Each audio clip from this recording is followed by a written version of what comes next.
Welcome to the Deep Dive.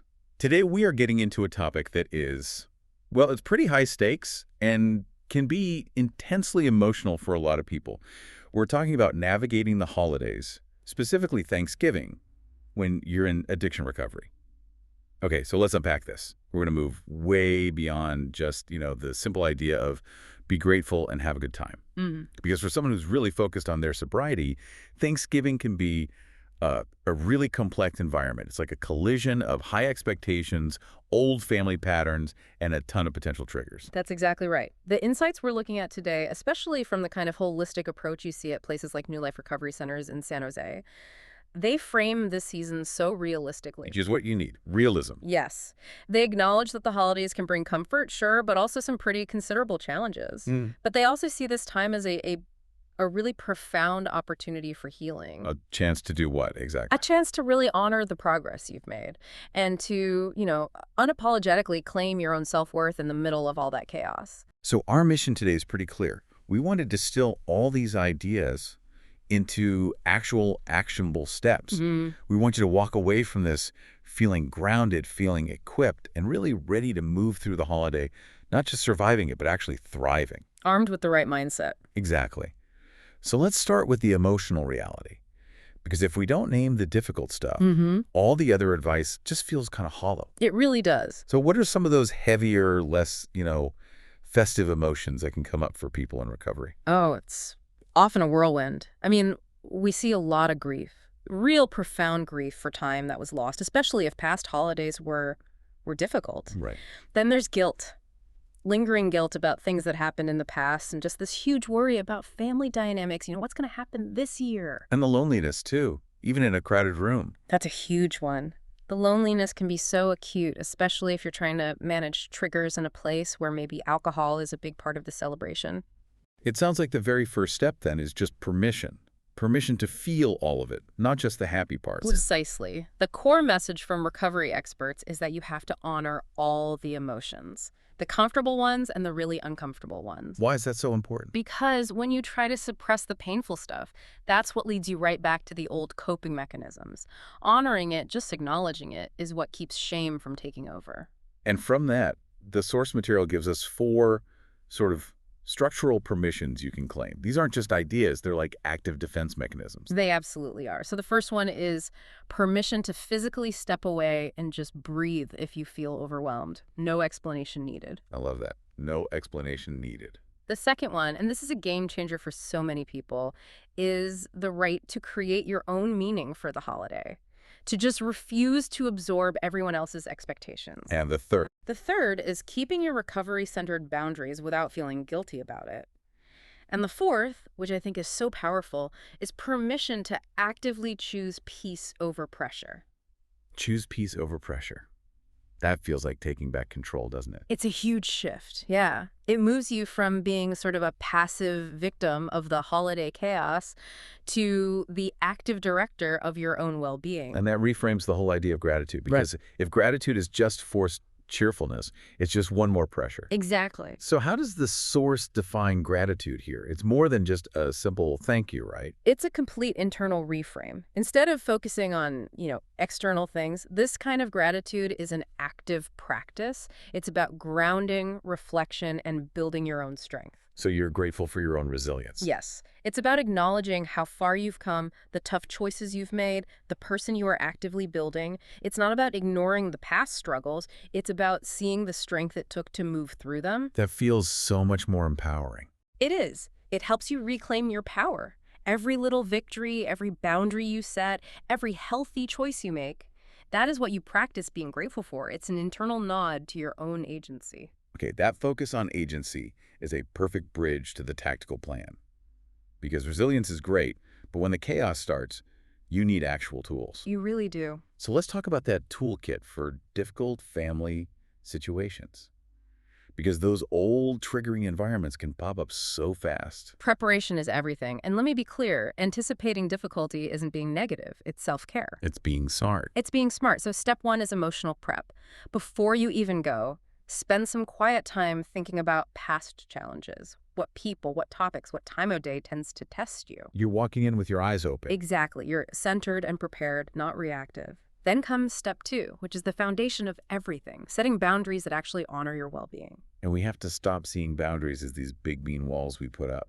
Yes, they aren't barriers. They are essential tools for protecting your emotional health and, most importantly, your recovery journey. So what are some of the concrete things you're allowed to decide? Because I think a lot of people feel like they have to say yes to everything. Oh, this list is so empowering. You are absolutely allowed to decide how long you stay. It can be 1 hour, not 5. Right. You decide which events to go to. You choose which conversations you'll engage in. You decide if being around alcohol is okay for you right now. And, crucially, you decide when you need to take a break. I really like that the source gives you actual words to use. For someone who hates confrontation, having a script is a lifesaver. It simplifies everything. They suggest something as simple as, I'm taking care of myself today, so I may need to step outside for a moment. That's clean. It's brief. It is. Or, I can only stay for an hour, but I'm so glad I got to see everyone. It sets a limit without you having to over-explain your whole recovery journey to Aunt Carol. So beyond those big boundaries, what about in-the-moment support when you feel that tension rising? First thing, you activate your support system before the day. Have a plan to check in with a sponsor, a friend in recovery, your counselor. So you have a lifeline. You have a lifeline. Knowing you can send a quick text to someone who gets it makes a world of difference. Second, you practice micro breaks. Tell me more about that. This isn't about storming out. It's about resetting your nervous system. Step into a quiet bathroom. Go for a 2-minute walk outside. Just find a quiet corner for 60 seconds. And do what in that minute? Grounding techniques. Yeah. Focus on the feeling of your feet on the floor. Count 5 things you can see, 4 things you can touch. These tiny moments break that cycle of stress and give you back your clarity. That ability to reset is so crucial. Because once you're triggered, rational thought just goes out the window. It's gone. And this brings up communication as self-protection. You do not have to participate in toxic conversation. You can just. You can just not. If someone is pushing you about your sobriety or bringing up the past, you can use a simple phrase like, I'd really rather not talk about that today. Your recovery goals are more important than their conversational comfort. But if all else fails. If all else fails, permission to leave is the ultimate act of strength. Your sobriety and your well-being come first. Leaving early is a win. It's not a failure. That is such an important reframe. It is. And even if you stay, you can practice emotional distance. With those draining family members, keep it brief, kind, and neutral. It's not rude, it's healthy. Okay, so with those practical tools in our back pocket, let's shift inward. The idea that Thanksgiving can be a time to celebrate your own personal growth. Yes, this is where we move from defense to celebration. And this idea of growth and recovery, that's the whole journey, isn't it? Yeah. It's that shift from looking back with regret to looking forward with hope. It's the great internal shift. The growth we're talking about here is, well, it's a deeper self-awareness. It's learning the incredibly hard skill of just sitting with your feelings instead of numbing them. It's healing your relationship with yourself. Yes, and just being more present, more honest, more hopeful. The source puts it so beautifully, sometimes growth is simply waking up and deciding to try again. That daily decision to just try again is monumental. It is, and that effort deserves to be celebrated, and that growth, it's often made stronger by a healthy community. Right. Recovery isn't a solo mission. No, true holistic recovery is emotional, physical, relational, and spiritual. So the sources encourage finding sober connection. Maybe it's attending a meeting, calling a friend, or even hosting your own sober Friendsgiving. Connection on your own terms is key. Okay, let's pivot to a concept that sort of underpins all of this, but it's one that people really resist. Self-compassion. Why is it so hard to be kind to ourselves, especially in early recovery? It comes from these really deep-seated beliefs about what we deserve. Many people feel that if they're gentle with themselves, they're letting themselves off the hook. Like it's the same as self-indulgence. Exactly, or a lack of accountability. They feel like they don't deserve kindness because of all the guilt and shame they're still carrying. But the reality is, self-criticism is a terrible motivator. It just keeps that shame cycle going. It fuels it. Self-compassion is the opposite of indulgence. It's a necessary skill for rebuilding your inner world. It acknowledges that being human is messy and that growth requires kindness, not beating yourself up. The invitation here is to let this be a moment to forgive yourself for what you didn't know then and thank yourself for having the courage to change now. That inner dialogue shift is everything. And to make it practical, let's walk through this 5-step holistic Thanksgiving reflection exercise from the source. It's perfect for the morning of or right before you go to a gathering. Okay, step 1. Step one is find stillness. Just sit down, maybe put a hand on your heart or your stomach, and take 3 slow, deep breaths just to reset your baseline. Step 2. Step two, acknowledge yourself. Silently or out loud, just honor the path you've walked, the hard lessons, the strength that got you here. It's a moment of private celebration. Step 3 is name 3 truths. Yes. First, one thing you're grateful for right now, even if it's just a cup of coffee. Second, one part of yourself you appreciate today, maybe your honesty. And third, set one recovery intention for the day, like, I will protect my peace. Then step 4, release what you don't need. Right. Just visualize exhaling all the stress, the expectations, the old baggage. Let it go. You don't need to carry it today.